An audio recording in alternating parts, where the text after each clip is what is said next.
Hello, how's it going? Thank you for joining me, Michael Heppel, this time chatting to Matt and Ethan of Last Case Scenario, an alternative punk band from Tyneside and the Northumberland areas.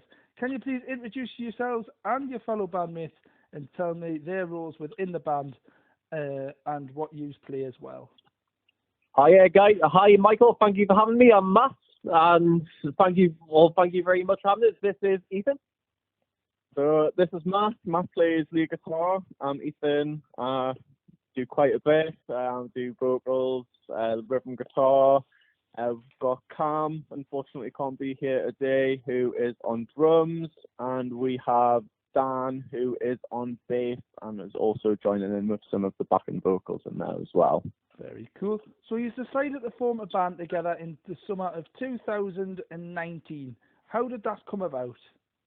Oh, well, the truth is, I knew Ethan basically ever since high school. He was in a band who was essentially in 2 years above me called We Found Nemo, who I thought, I mean, great name, obviously, and, well, great songs as well, I'll give you that.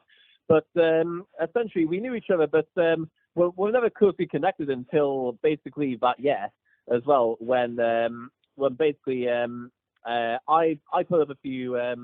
I've been writing during the summer. I've been away from sort of gigging in a while. Had some songs, quite a few songs written. Recorded a few, and just gave Matt a message really. So if he wanted to, join in, write songs together, and then kind of give a couple of ads out there to see if anyone wanted to sort of play drums and do bass, and then we got in contact with Cam and just kind of clicked, so we just went from there. Exactly. So it was all a case of the two of us meeting up, and that's initially where the songwriting started from. And as Ethan said as well, we put a couple of ads out there. I knew Cameron as well from one of my old bands, and we found Dan, our bass player, too. So that's how the band basically came together. Very cool. And where did the name Last Case Scenario come from? Well, it's a good story and a good question, and I'll tell you. So we were experimenting with names, and Ethan came up with a name, I believe it's called The Main Event. And I was like, well, okay, that's okay. Why don't I reiterate that? And instead of The Main Event, what about The Last Event? Or then that evolved into The Last Stand, Last Case. Hold on. And then I said, a light bulb clicked, and I thought, how about Last Case Scenario? I thought, and we both agree. It's a very good name. Yeah. Well, thank you. And how would you describe your style of music, and then who influences you and your fellow bandmates as well? Yeah, I mean, style-wise, it's a mix of everything that I've kind of grown up with. Green Day, or Blink-182, My Chem, Guns N' Roses in there. I would always say that what I like about Matty's style, guitar-wise, is that he brings out a lot of licks that are very slashy. And obviously I love Guns N' Roses and Slash, and, it's one of those where I just really appreciate those kind of licks where, you can just put a load of overdrive on it and it sounds really sick. So, that's one thing. Paramore and stuff like that as well. It's really quite pop punk, but, a lot of like heavier rock kind of in there as well. Yeah. And guitar-wise, as Ethan said, which I really appreciate, what with the licks and the overdriven lead guitar work, reminiscent of, say, Slash and Guns N' Roses. I came basically from a very bluesy, classic, rocky, hard rock background. We're talking to the likes of Jimmy Page and Eric Clapton, Carlos Santana, Slash, David Gilmour, even the shreddy guys like Steve Vai and Joe Satriani, that kind of vibe as well. But I thought I'd utilize that and it just complemented it so well, whilst me and Ethan were songwriting as well, and everything we seemed to play kind of clicked in that sense, and started writing some catchy riffs as well. I thought, hold on, these just work, and then came the lyrics, which Ethan mainly wrote, and they just fit perfectly and they're relevant as well. That's why that's what I love about our music as well. It's good, catchy sounding, but also shows some relevance as well to the subject we're writing about. So where would you say your passion for music actually began? I mean, I think buying first CDs, really. I think watching. I'm looking at it right now in Matty's front room. Green Day, Bullet and a Bible, the live DVD of American Idiot and Milton Keynes. Seeing that, the energy, the crowd. I think my parents always played rock music in the house, so it was always one that I kind of grew up with. And then, buying your first CD and going from there. But yeah, I think that's where it came from for me. It's kind of one of those things that I want to do, and that's what I've always kind of wanted to do. So yeah, that was it for me. I would probably say it's a similar kind of thing for Matty and everyone else as well. For first CDs and I remember quite well actually. wanted to learn the guitar. I believe my first CD that I purchased was, I believe, it was "Wasting Light" by the Foo Fighters. Back in Australia, because that's the band that encouraged me to experience more modern rock music, I'd say. But in terms of my influence, the same question you asked, Ethan, my answer is that it's ever since I started playing guitar at the age of 13 as well, and I became exposed coincidentally to, say, classic rock like AC/DC, Led Zeppelin, all that good stuff. But then I discovered more modern rock like Green Day, the Foo Fighters, and Kings of Leon as well. And I decided to start learning those songs as well. Became passionate towards that, but then I wanted to kind of go further. Hence why my kind of playing style exists as it does now through 10 years of experience. What the licks and the lead work as well, but not just that. I like to be versatile in terms of my genres. Yeah. Too, but I've just got a true passion for those for that kind of old school rock sort of vibe. But we wanted to add our own modern sort of elements to it, so it kind of appeals to today's audience, if you will. Yeah. So let's talk about your actual music then. So what is your latest single, Voices, all about? It's one of those where we just write and it just kind of comes. Yeah. We just wanted it to be, very punky at the start. It was just more like it just came. It was just what fit when we were playing it, and it came along from that. And then, it was written just before we went into lockdown and things like that as well, So it all kind of fit in with what was going on at the time with that. But yeah, kind of the internal mental battle as well that we all go through. For a lot of people, the voices are not good. I suppose the voices are good for other people. But yeah, it's your subconscious and the deeper side of it, like that, from experiences that I've been through, and what we all go through as well. Yeah. And who does all the writing in the band? Is it a shared responsibility, or is it just one member who does it, or how does the writing come about? I would say it's very shared. I do a lot. Well, just sit down and jam out, and I'll send it across. Matty will, send it back with his spin on it. We'll do the same with Cam. He'll, put his drums in and everything as well. Dan will send all the bass over. Yeah, I'll, write the lyrics, the bass idea, and then we'll kind of go from there, and everyone gets their input in, and that's where we go. Yeah. Nice one. And obviously, my question of that's what Ethan said is absolutely true. That's what we do as well. But in terms of writing strengths and writing styles, I believe Ethan is a lot more lyrical and poetic when it comes to it. Yeah. As well. Like what he does is so relevant, and it's also catchy, and it's also it's also relatable as well. So if you listen to them as well, which is something that I think he has that strength in.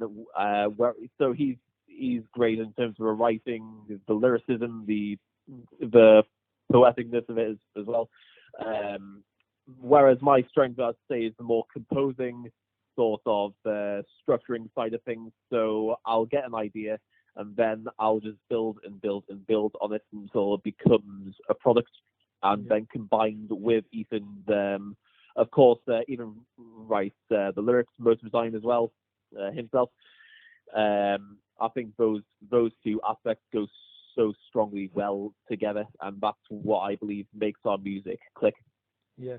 So what's the reaction been like since the release of Voices, and have you had any reviews on it so far? No reviews. I mean, we know put out on SoundCloud and everything. I think really, what we're looking to do at the moment is just, get the demos out there on some kind of platform, and then, really look at getting into a studio, getting everything down, recorded, and then, get an EP and single out on Spotify, everything like that. And then hopefully when, gigs start up, we can take some along to sort of dish out there as well. Maybe get some cassette tapes done, the old school. Oh yeah, some DAT tapes. Would you like us to have an inch single, sir, for your turntable, old chap? Oh, only 50p, mate. I'm joking, by the way. Nobody else. Does anybody actually buy that anymore? I mean, I suppose they do, but they're very old school in doing it. So, as Ethan said, yes, we've the success of Voices itself. So we released that. We did get some hype on it, and also we got. I know with Revolution, there's like we've got loads of plays in like Ukraine for some bizarre reason of all places. Going through the SoundCloud, if it's getting listened to, I suppose it's just really a case now of getting more out there as much as we can. Yeah. So how would you say your previous singles, Revolution, Gone, and Broken, are all different to Voices? Again, I think very, very different style. I mean, Gone was one that, it's a very personal one, I suppose, to myself, that one. That's one that I kind of sat on for a while before we introduced it in. But, again, it's just something a little bit different. We didn't want to go with everything just being kind of exactly the same. But Revolution's very, sort of fast-paced. Opening up the set kind of song, and then, you've got ones that fit just perfectly in the middle as well, and then like Gone slows everything down a little bit, shows that we can, play and not just play really fast and really loud. It shows a different dimension, and again something that you can put on loud, very bassy, and it's got a lot of delay in there, so if it is a little bit spaced out, I suppose, in a way, but it's something for kind of every mood. Yeah, that's a good answer to that one. Now, away from Last Case Scenario for just a second, Matt, you also performed as a solo artist. Is that still the case? And how would you describe your style? I play acoustic and solo gigs as well. This is mainly as a covers act. However, I am also in the process of writing original music, which, as of yet, I've not actually performed, but I am in the process of doing that as well. So the style I go for when it comes to that, it's more the things of Oasis and the Stone Roses and the Foo Fighters, all that good stuff, except I've reiterated it in an acoustic style which is more listenable to pretty much all audiences as well.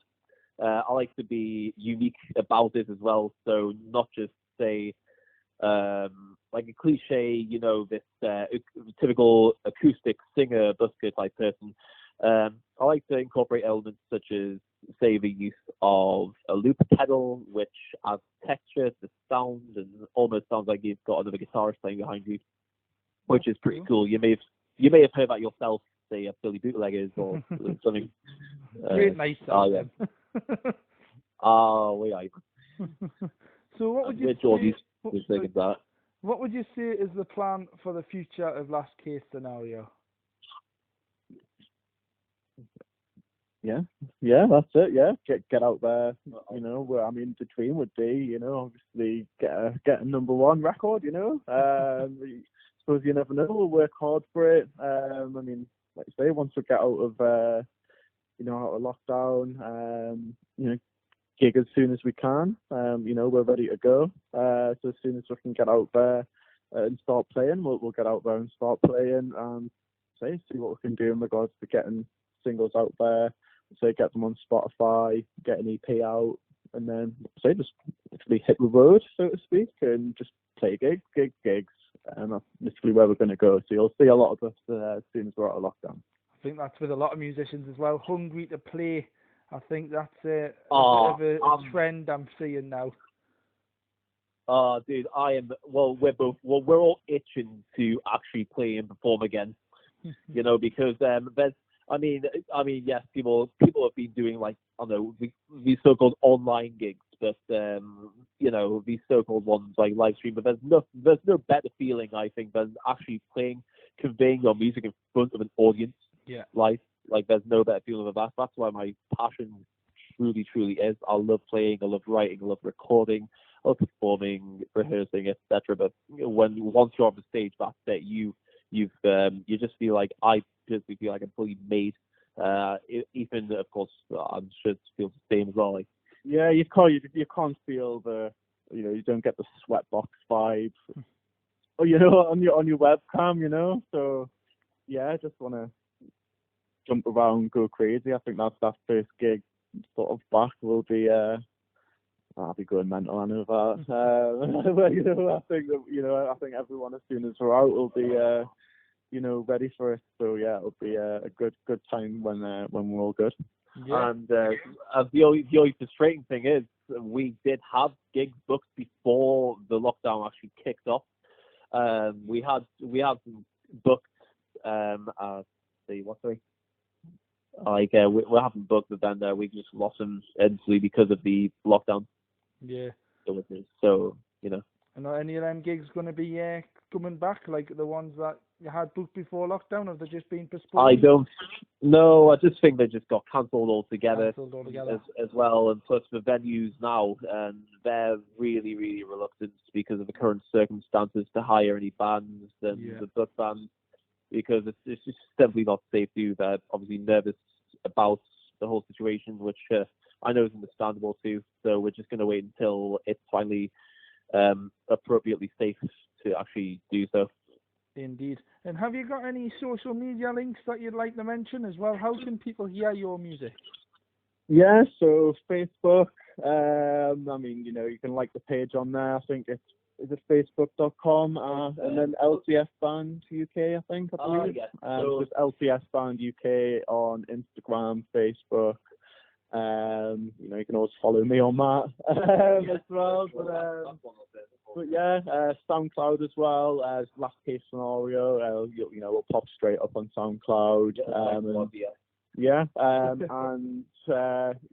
think from there, we'll be on Spotify soon, and we follow the pages to keep posted on that, and that'll be out as soon as possible. Perfect. And then just the last thing from me then, is there anything that you would like to mention that I haven't covered? Well, I think not much I can think of really, is it? No, pretty much everything I would say. I mean, yeah, just can't wait to get back out there, like I say, hit stuff. Just socials really, yeah. It's what we're all about. Hit Last Case Scenario, Facebook, Instagram, and SoundCloud as well. Indeed. Well, thank you very much to Matt and Ethan there of Last Case Scenario. Very good to talk to you. It's been a pleasure, Michael. Pleasure. No worries. And you take care, and we'll love to hear from you again soon. You too. In a bit. Bye now. All right, take care, man. Bye.